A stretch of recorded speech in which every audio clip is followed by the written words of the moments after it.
Good afternoon. Welcome to our penultimate panel today in our Doc-a-thon. What's really wonderful about this panel is it's sort of the food chain, if you will, of leveraging your press and how to leverage your press opportunities, and in some cases, your festival opportunities, and your television opportunities, and your theatrical, and thinking about all of it in a very, very holistic way. But we thought it would be fun to actually start with a clip. Now, and just a little context, did you think when you started this movie that it would not end up, but kind of be, have a delightful middle and an amazing megaphone in The Daily Show? And is that a link to, that's a great moment of leverage. We're all going to be interested in how you used that moment, how you thought and prepped for that moment, and I'd love for you, after we watch it, for you to tell us sort of how does that relate to where you started? And if that was really part of the strategy, and if you could help us identify some of the goals that you started with so that we can understand how it got there. Welcome back, my guest tonight. She is the director. He is one of the subjects of a new documentary film called Brooklyn Castle. So how does that relate to the strategy that you set out when you said, okay, I have these festivals, where you launched, how you used that launch, and how you built on that to get to there, and then how you got to TV, and Adam can project as we go. Yeah, and when we started, obviously, I didn't know where the film would end up. I mean, I had hopes and dreams for it, but I didn't know that it would reach the audience that it ended up reaching. And we worked really hard with Chicken and Egg, with kind of developing this outreach plan early on. We did the Real Education workshop, and started to think about what outreach would mean for this film, and like how we would take the different themes, whether it was chess or after school programs, and find ways to kind of target different groups with that message. And so in a fortunate misfortune, we didn't get into the first film festival that we applied to in March of 2011, and we had already started working on outreach. So we actually had like a whole year to keep working on it before the film actually premiered at South by Southwest the following year, which I don't know if I would have done that purposefully if I didn't, if we just didn't get in. And so by the time we did premiere, I think we had like a lot of contacts, and we had spent a lot of time thinking. And so everything was kind of almost in place. And then we met Adam right before we premiered at South by Southwest, and he kind of brought it all together. What would you say that sort of like your core engagement goals were, and how you related that to press? Our core engagement goals were to have people understand the value of after-school programs, and to potentially increase funding for those programs, on a local level, and hopefully also at a national level, which would be much harder. And so with press, we always were thinking about ways to engage a local audience, I think, around our different press opportunities. So when we were at South by Southwest, we invited like a local school to come play chess with the kids from the film. I mean, this was really something I learned from working, with Adam and with Judith too, is that you got to make your film special to the people that you're screening it for, and then they can kind of identify with it and write about it. And then, we did that in Austin, of all places. I mean, this is a film about a school in Brooklyn, but all of the same issues are happening in Austin, Texas. So when we thought about press in Austin, we thought about ways that we can make connections there, local connections. And the importance of that was the first festival. You were having a world premiere, and whatever was going to happen there could potentially be leveraged and serve as a model and something that was replicable wherever you went. So, what was your pitch? What did you and Katie and us and everyone who were working together? What did you cook up? So I think collectively we were asking ourselves, how do we first of all, how do we have a great theatrical experience for those who watch it at a film festival?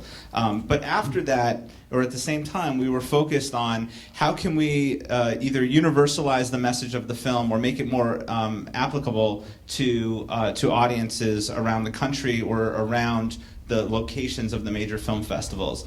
And it turns out, in fact, we even see it on screen, accidentally, one of the major local chess teams in the Austin area is the Round Rock, what is it, middle school? Red Rock. Red Rock Middle School in North Austin area. And I think that what we were trying to do was find a way to take a message that can apply to the local news readership, the local audience, and to generate feature press attention, whether it's through the major newspaper. We generated a huge feature in the Austin American-Statesman where they covered this convergence of this amazing film and the local issue of chess and the budget issues. Yeah, Canyon Vista apparently is like their friendly rival. Most of the tournaments that we went to, it's usually IS-318 is the favorite, but if they're not, it's Canyon Vista. So the local press attention that was generated around this film, combined with the immediate reaction of film critics who saw it at the first screening, there were probably 4 or 5 major critics that were that immediately tweeted after seeing the first screening, and the combination of these two things gave the filmmaker, the film team, an amazing package that could then be used to promote the film and to work closely with film festivals around the country. It also created a recipe for the theatrical release that came later. So do you think that this is exactly kind of like what prompted The Daily Show to say, wow? I mean, I think that's a good question. I think there's a lot of elements to this story that make it a good story. And I think that you kind of have to figure out, and with a publicist or without, what it is that is going to make people care about your story. Not just the film, but like the story behind the story. And between Pobo and the chess and the impact of the program and the budget cuts, like there were all these different endpoints that you could take. And so we kind of figured that out, and I think for The Daily Show, obviously there's a political angle to what they do, and the budget cuts and Obama. So it was kind of nice that he was able to run with that part of it.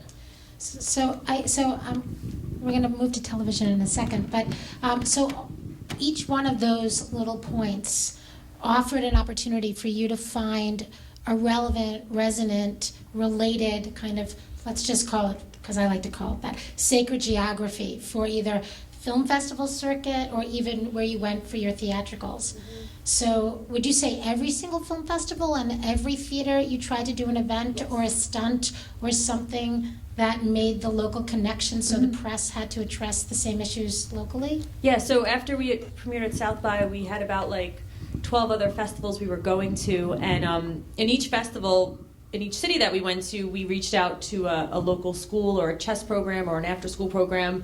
We brought kids to the theater, they played chess, and we made an event out of it. Like Judith said, we kind of made it this local event for every city that we were in.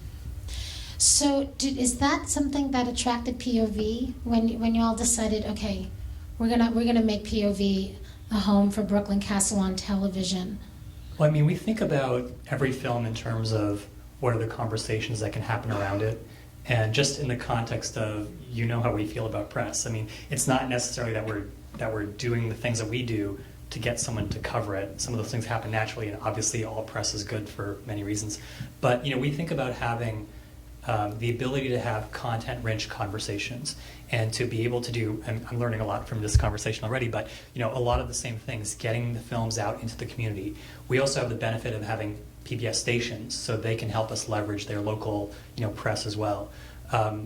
But it's much more kind of the holistic picture of what are all the ways that we can make this a good conversation and have it be really appropriate for public media. So by the time it got to television, it had started conversations in all these cities across the country, sort of locally, and then you formed all these relationships with these national organizations that had local affiliates. You were really strategic, I imagine, about where there were budget cuts that would be a draw for you because you'd want to sort of elevate that? Yeah. in Yeah, other places? I mean, we had a national partner, they're the After School Alliance. They're based in DC, and so they were advising us kind of the whole time on Where to go, what was happening where, who to speak to where. We had a great outreach coordinator that we worked with the whole time, and she just had like this hit list of like, the national organization, After School Alliance, would then advise her, okay, like when you go to this city, here are the 15 people you should call. Like these are the people working on the ground who are doing work around after-school programs. And so having access to that kind of information really helped a lot, because it would be a lot of work for us to start from scratch trying to, figure out the world of after-school programs, which we obviously weren't part of. So the national organization was key. We have to end this. I want to thank Adnaan and Katie and Adam. This was wonderful, and good luck to everybody with everything that you do. Thank you to Duck NYC, to Adam Shartup for putting together the panel, and Yes. to Chicken and Egg Pictures for co-hosting and sponsoring the panel.